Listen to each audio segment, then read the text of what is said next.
Hi guys, welcome to my chess channel. This is ChessTip video number 7, and today I'd like to talk about early king moves and middle game king moves and how they can negatively affect your endgames. So here in this position you can see white has a lot of pressure on g7 with the bishop on b2 pointing at g7 already, and also the queen on g3. So white's clear plan is to get rid of this pawn and play f4 to open up this diagonal for the bishop. So unfortunately white cannot play f4 right away because the f pawn is pinned to the king because of the bishop on a7. So in this position a move like king h1 is often played and also would be very natural, but exactly this move is what I want to talk about in this video.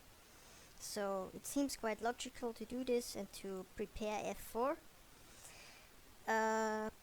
and let's do this now. So let's say, I don't know, black goes f6 to parry this diagonal, white goes for f4, black takes, and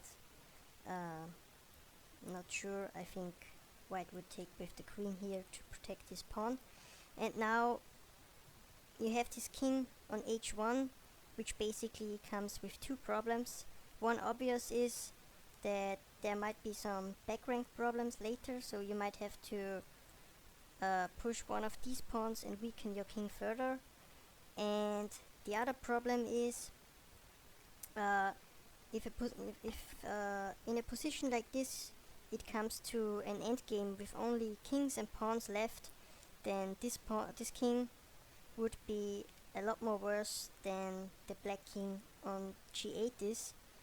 And I want to show you this now. If we just remove all the pieces from the board and just leave the king and the pawns left, then here you can see now white has to move the king one more square to get into the center, and black already has created also a hole for his king. So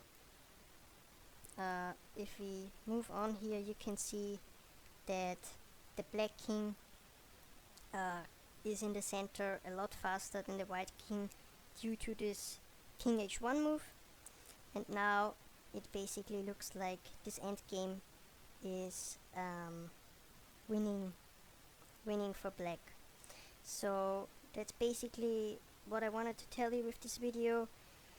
In some positions, if we have the king here, in some positions this king h1 moves are very handy to prepare f4 and to get out of a bishop pin, a potential one.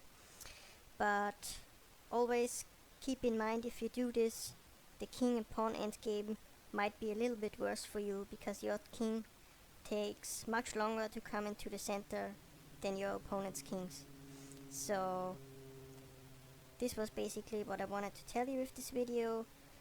Thanks for watching, and see you in the next one.